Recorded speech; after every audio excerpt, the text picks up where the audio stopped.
Hi guys! Hello! I'm making my first ever collab. I'm making this collab with Zia Scholz. She is hilarious. She's beautiful. She does really good like makeup tutorials and makeup reviews. She did the silly sponge. She had me laughing because she really was not a fan of the silly sponge. Did you hate it, Zia? Yes, this is a collab video, so please go watch Zia's video. I will link it up in the description box because she's amazing. I mean, it's just like such a big honor. So let's get right into it about this evil exes. Why are you lying? Why you always lying? I had just broken up with my second husband. I was in a very vulnerable place and I had joined a BBW dating website. I like geeky boys and like role-playing games like Final Fantasy and stuff. So this guy had a few mentions of like chocobos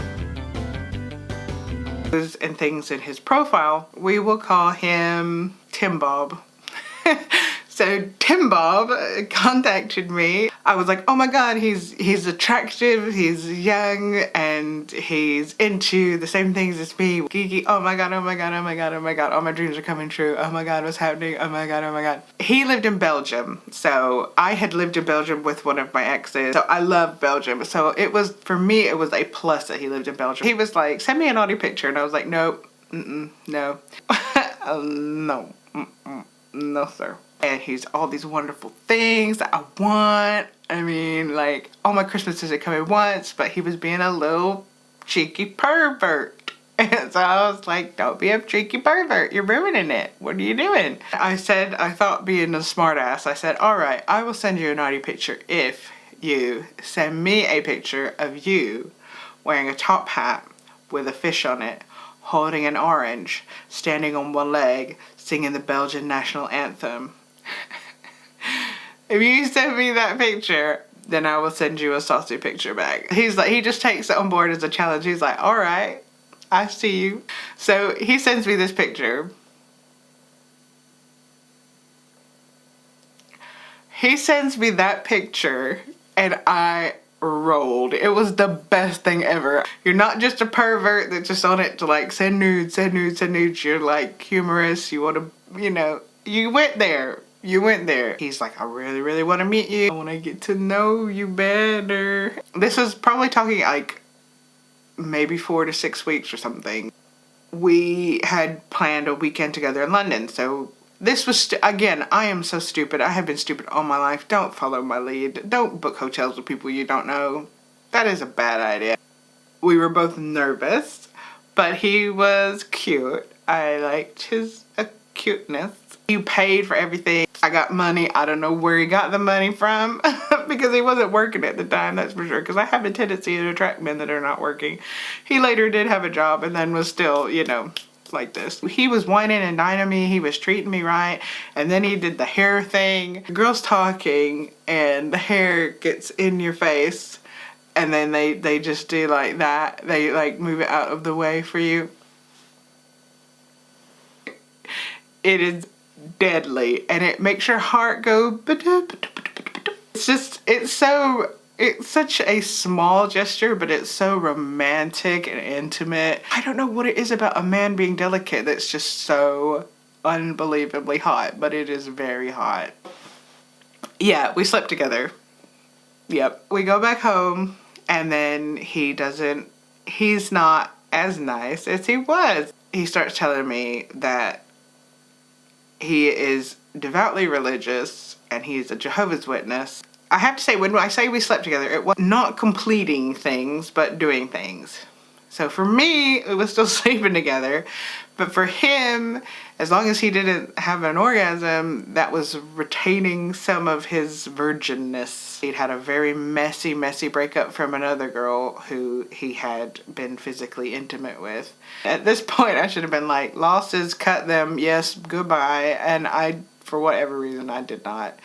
I was enamored with him. That's what it was. Like, I liked him. I was all up in that. I was all about that life. I was getting married. I was seeing little cute little babies. Like, I was all about him, and I was really upset. So then begins the back and forth of, you know, well, let's see how it goes, yada, yada, yada. At first he said he was uncomfortable with everything. And then he said, well, we'll give it a chance and we'll date. And, you know, I'm seeing you exclusively. He won't tell anyone about me. He won't confess it to anybody. He won't say anything. I'm continuing studying as a Jehovah's Witness. I've become an active Jehovah's Witness, the kind that goes around door to door and like tells you about Jesus. Like, I was doing that all for this guy. It was very bizarre. So one of the crazy things he did was, I had one packet of crisps that I had bought on one of my journeys out with him at a supermarket. And it was just like this big. It was like the slightly larger than an individual packet, but not like a big bag of potato chips.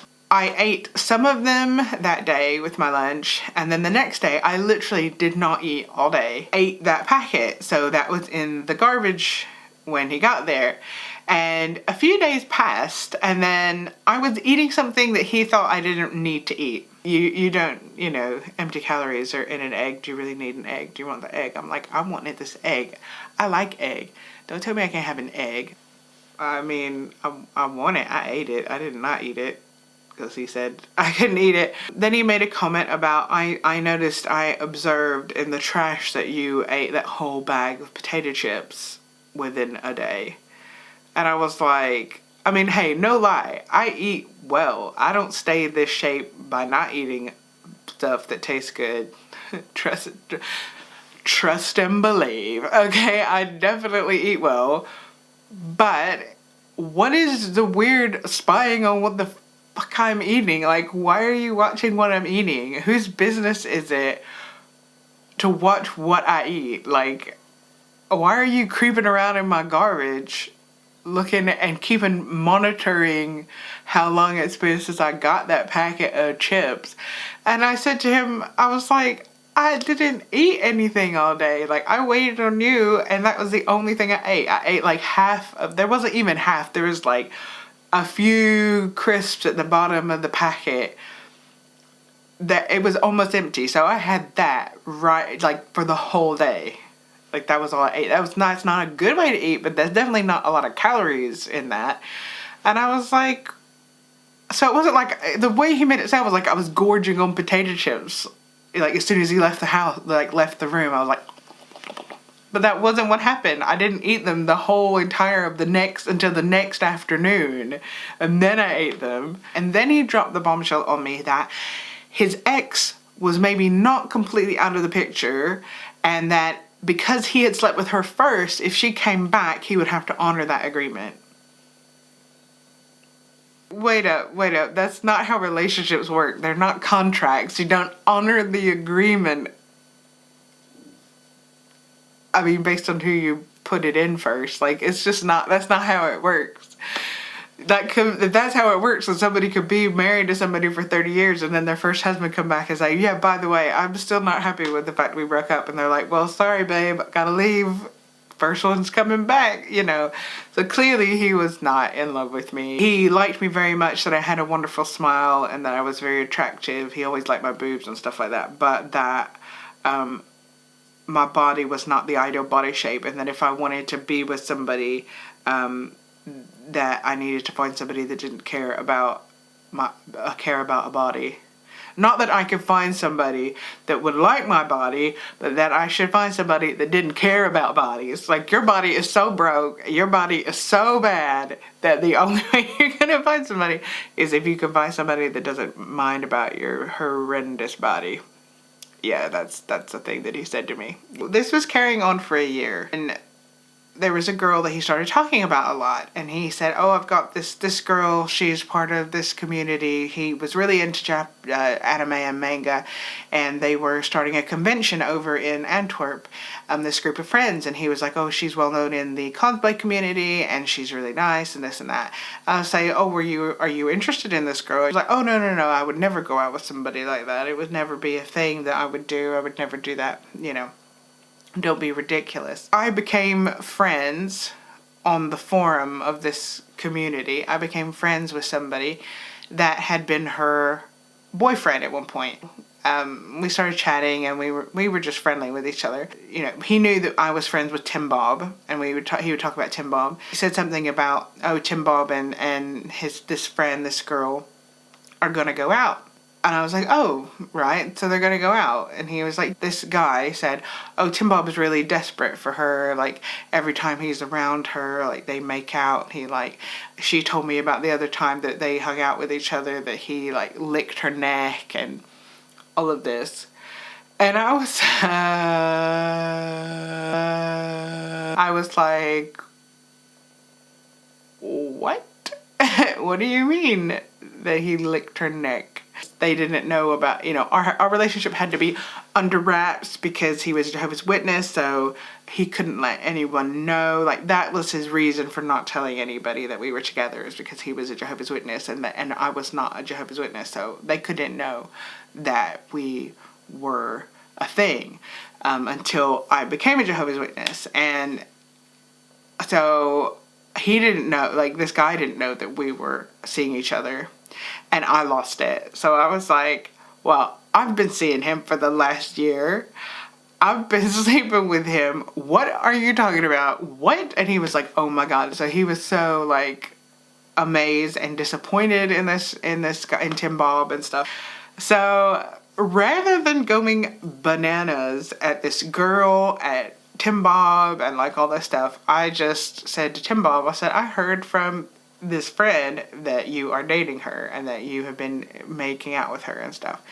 And then he was like, oh, it only happened once. It was only one time. So he was like, oh, it only happened once and all of this crap. So I was like, why didn't you tell me? Why didn't you say, well, I didn't want to hurt you. I didn't want to let you down, you know, harshly, and like tell you, you know, and I would never marry her. I would never be with her. Like, I don't want to date her. I don't want to, whatever.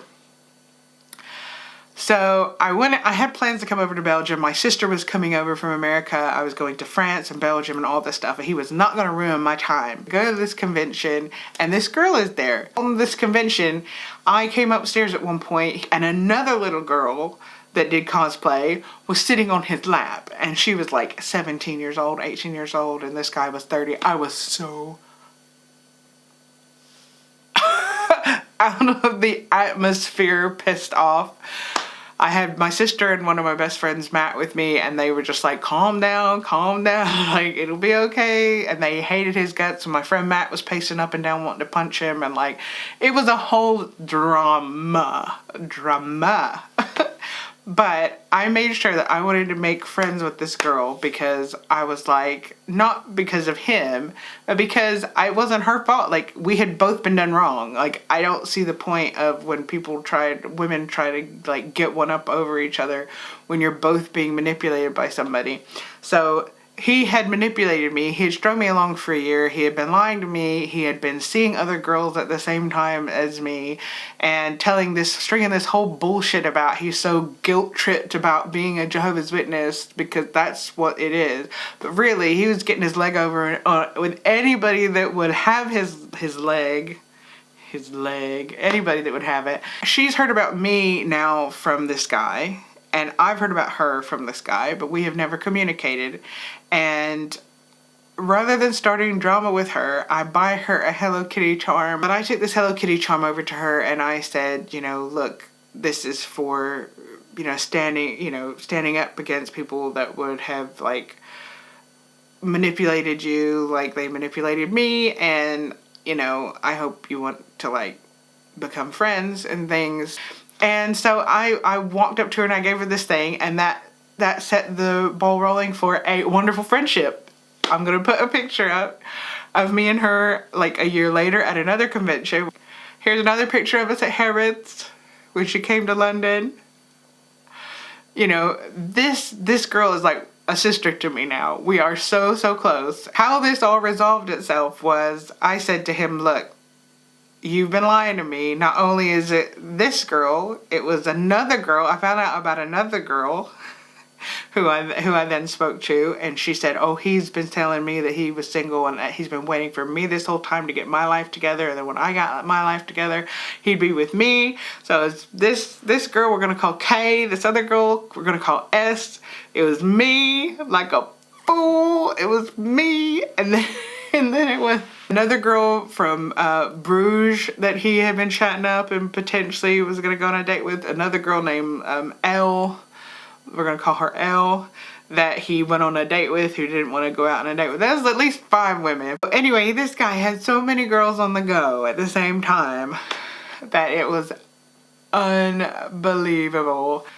I felt so stupid and so used and so mad that the people I was studying with as Jehovah's Witnesses, and I will admit there was vengeance in my heart. There was not just being open and honest, but I was at the point where I was going to be baptized as a Jehovah's Witness.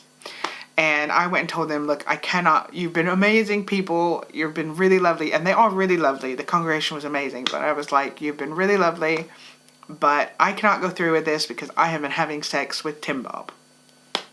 And they were like, oh my God, okay. I was like, I've got to back out of this because I don't feel like that's the right thing to do. Of course, that information had to be shared with his elders, and he was then disfellowshipped from the Jehovah's Witnesses because of his behavior. And not only had he done this with me and his first girlfriend, but another girl in between, the girl named S, who he had almost been disfellowshipped for doing it that time with. This poor soul. Here's to mine and Kay's relationship that developed, and I hope you have enjoyed this long-winded video, which has basically been about a crazy ex. And my battery's about to die. I can see it over here, so I'm looking at you, battery, you useless thing that don't last no time. So thank you for going on this crazy wacky journey. I appreciate the wonderful collab that I've had with Zia. You are a babe. You're amazing. Thank you so much for associating yourself with me, little old crazy me. I appreciate it. And hopefully it will help you avoid those guys that do this hair thing, because they are evil. Take care of yourselves. I'm losing my voice, and I will see you in the next video. Okay. Bye.